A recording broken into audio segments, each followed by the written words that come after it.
The rise of nationalism in Europe, class 10, MCQ questions. Next question के बारे में आज चर्चा करेंगे। दो वीडियो में हमने बनाया कि परीक्षा के लिए MCQ क्वेश्चंस कौन कौन भी आई है। आज उसी कड़ी में आगे क्वेश्चंस के बारे में बता रहे हैं। अगला क्वेश्चन है who played important role in the unification of Germany, यानी यूनिफिकेशन एकीकरण, जर्मनी के एकीकरण में महत्वपूर्ण भूमिका किसने निभाया या कौन निभाए। तो ये याद रहे कि इसका आंसर होगा ओटो वॉन बिस्मार्क, यानी बिस्मार्क का अहम योगदान रहा जर्मनी के एकीकरण में।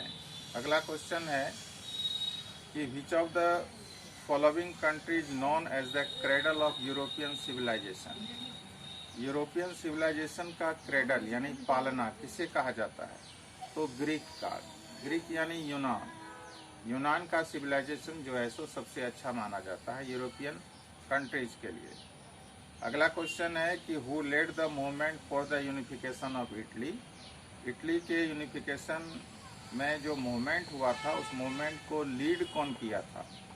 तो याद रखना है, उसका आंसर होगा कैमिलो डे कैबोर। कैमिलो डे कैबोर ने महत्वपूर्ण भूमिका आंदोलन को लीड करने में किया था। अगला क्वेश्चन है who adopted the policy of blood and iron, लोह और क्रांति या लोह और खून। Who adopted the policy of blood and iron, blood और आयरन का पॉलिसी को किसने अडॉप्ट किया, यानी उसको अंगीकार किया यानी स्वीकार किया? याद रखना है बिस्मार्क ब्लड एंड आयरन की पॉलिसी को अडॉप्ट किया था। अगला क्वेश्चन है when was Greek recognised as an independent nation.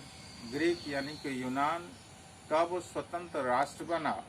इसका आंसर लिखिएगा 1832 में।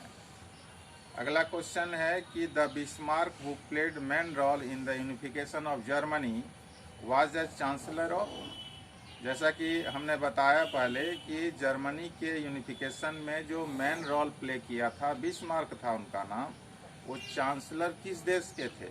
तो याद रखिएगा प्रशा के, यानी प्रूसिया अंग्रेजी में लिखा गया है। प्रशा के वो चांसलर थे। अगला क्वेश्चन है आपका कि what was the subject of Frederick Sorio. Frederick Sorio ने जो आपका चित्र बनाया था, पेंटिंग बनाया था, जो हिस्ट्री का फर्स्ट कहानी जो स्टार्ट होता है तो पहला ही चित्र जो बनाया गया था उसमें दिया गया है प्रिंट का, उसका सब्जेक्ट क्या था? सीधा सीधी बात है कि वो सारा विश्व के देशों में वो डेमोक्रेटिक शासन पद्धति को देखना चाहते थे, यही सब्जेक्ट है, यानी डेमोक्रेसी, लोकतंत्र। अगला क्वेश्चन है कि who was the ruler of Sardinia Piedmont. Sardinia Piedmont के शासक कौन थे, रूलर कौन थे? विक्टर इमैनुअल उसके शासक थे। अगला क्वेश्चन है the emergence of concept of nationalism related to which event. Emergence of the concept of the nationalism related to which event. Answer लिखिएगा फ्रेंच रेवोल्यूशन।